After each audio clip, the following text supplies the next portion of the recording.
Well, tubers, we made it through part 13 without anything going wrong. So much for bloody number 13. Coming up, you're going to see a very interesting machine, just quickly. It's an apple corer and peeler. How the hell the thing worked was beyond me. It had that many gears and levers and bits and pieces, and they reckoned it was a simple one. Anyway. Coming up here, guys, an old Leyland dump truck. Could you imagine what a dog box of a thing that'd be driving day in, day out in some stinking quarry? Hey, what a job.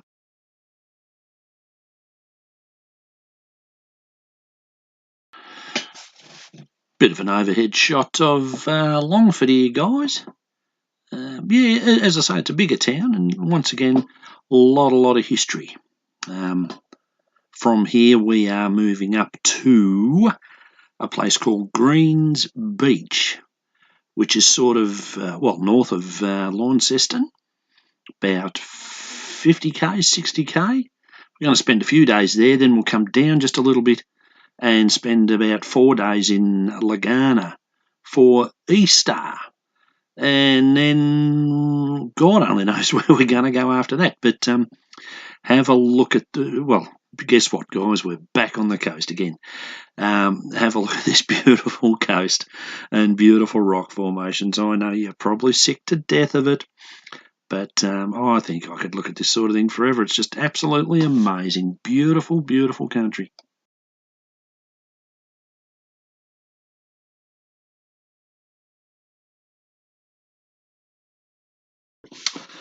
Did a little bit more prospecting on the beach here, tubers. I found an old chain, clearly from the very early days, the remnants of a sparkler and a bottle cap. So, yeah, this ain't going to keep me in the lifestyle to which I'm accustomed. Lovely little sleepy, I wouldn't call it a town, I'd call it a hamlet. Kelso, not far from Greens Beach where I'm staying. Yeah, what a really nice little place there, just sort of on the river or the inlet there, I guess, whatever it's called. So, yeah, nice place.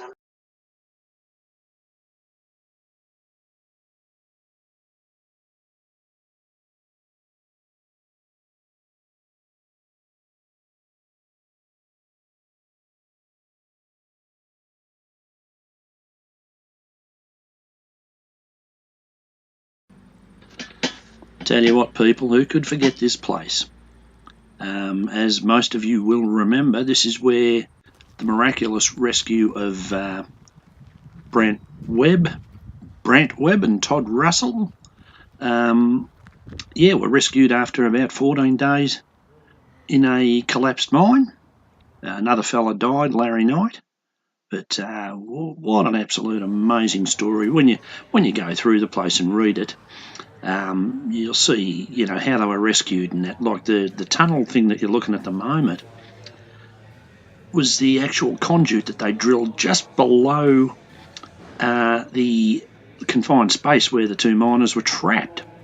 And, it was amazing the story of how they tunnelled them out, how they got food and that down to them through that little white conduit that you could see.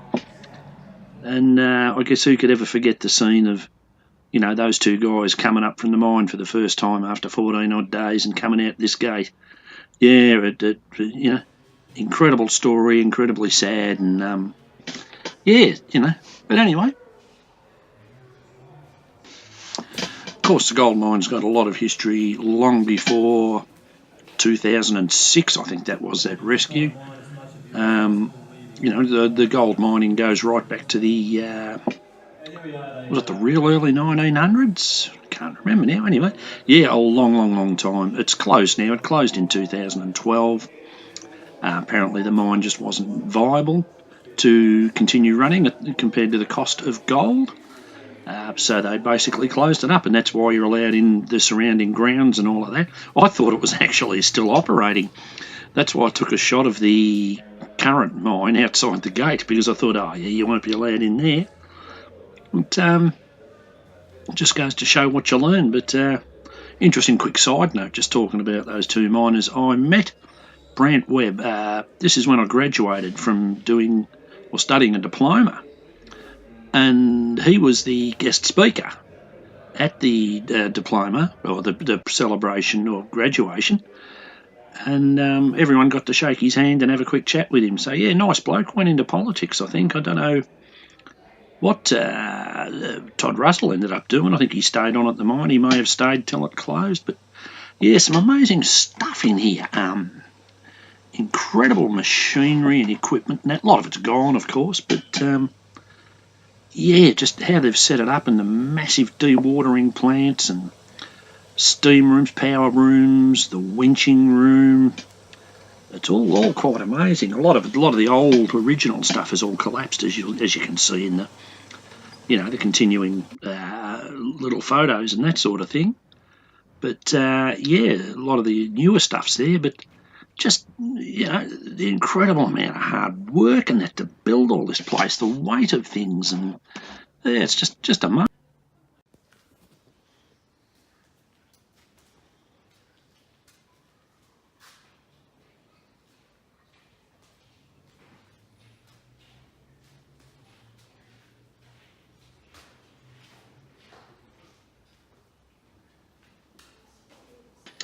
Another fantastic thing about this museum, guys, is they have a lot of really good hands-on stuff. A lot of powered displays and that sort of thing. Great for the kids; they can see how stuff worked, and for the adults. This water wheel, you could actually get tip water down into it. It was pumped into it and it started spinning, and it actually drove a little sort of crushing plant or stamping plant, I guess you'd call it. You can actually hear it in the background, quite loud. Once again, the old OHS. Don't know if the boys would have had earmuffs or not. I forgot to mention, guys, of course this would have been steam powered in the day, not water powered. So yeah, I think they've just done that for the sake of the display.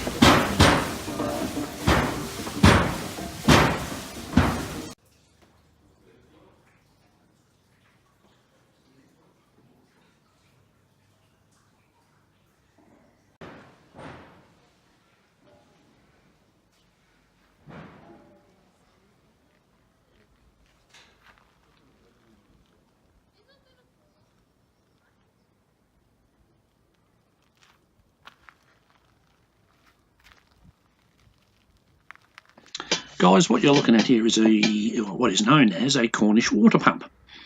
And they had about 18 of these, and these sat right on the bottom of the shaft. Obviously, that's where the water would have been. And 18 of them pumped all the water to the top, millions of litres every day. And what you see is these great bits of timber surrounded by these steel plates. These are actually all joined, and they went to the top of the piston and connected up the top where they were driven, and these moved up and down and hence moved the piston up and down and pumped the water. So yeah, what a structure. A lot of these shots obviously of the mine in later days. I'm guessing this is what it looked like in 2012 when it shut. It doesn't look like they've done anything to it. They obviously took a lot of the valuable equipment and that out, but yeah, this is what it looked like, and you can sort of climb around it and in it and out it and have a look at it. So yeah, very interesting stuff.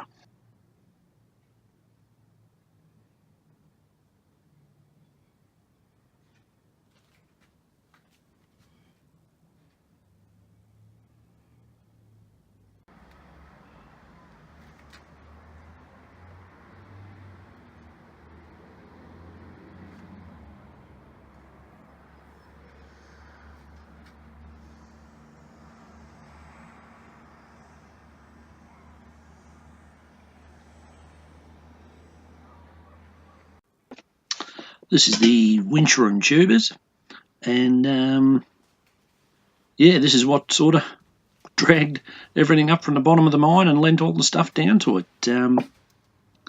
Yeah, very stringent maintenance regime around it, as if you read some of the surrounding notice boards and that sort of thing. You can't get in to see the controls, but yeah, you can certainly get a good look around the winch and all that sort of stuff. But yeah, very strictly maintained for obvious reasons.